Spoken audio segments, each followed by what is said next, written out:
Sobat Kairos yang dikasihi Tuhan Yesus Kristus, renungan firman Tuhan bagi kita saat ini tertulis dalam Efesus pasal 1 ayat 18. Demikian firman Tuhan.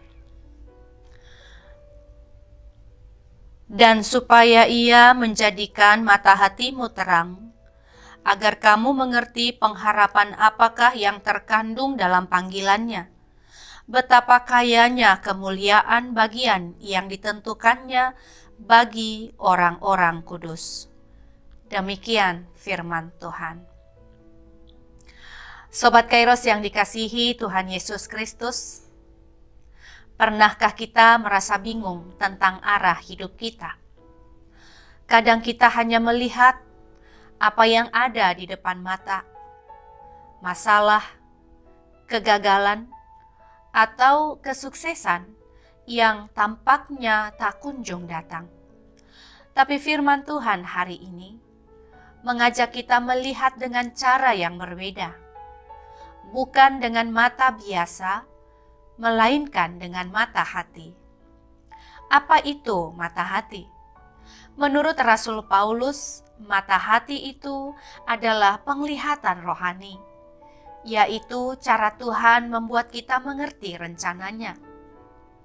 Rasul Paulus berdoa agar orang-orang percaya diberi terang di dalam hati mereka.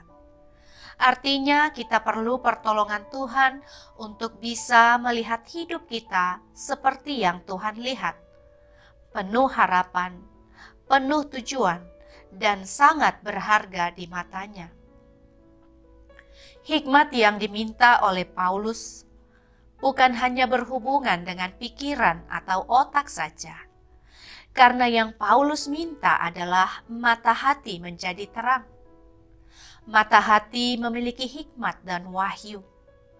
Kita tahu bahwa dalam Perjanjian Lama, hati digambarkan sebagai sentral dari fisik, kerohanian, dan kehidupan mental seseorang.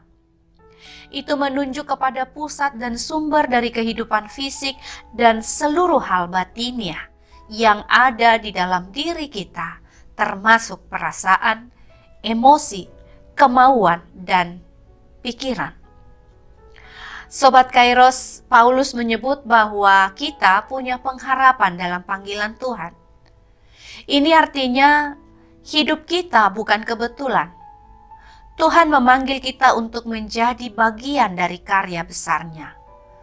Mungkin sekarang kita belum tahu sepenuhnya apa tujuan hidup kita.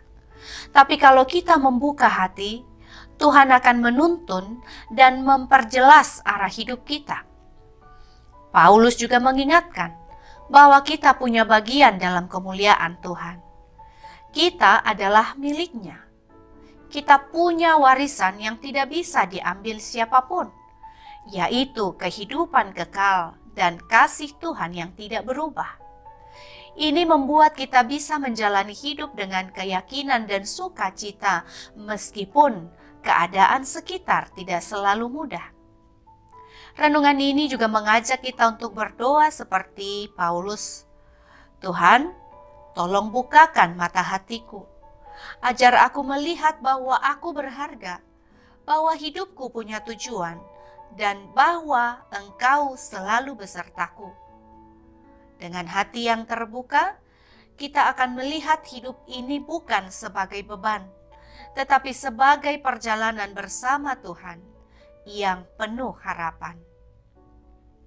Selamat beraktivitas Sobat Kairos. Tuhan Yesus memberkati kita semuanya. Amin.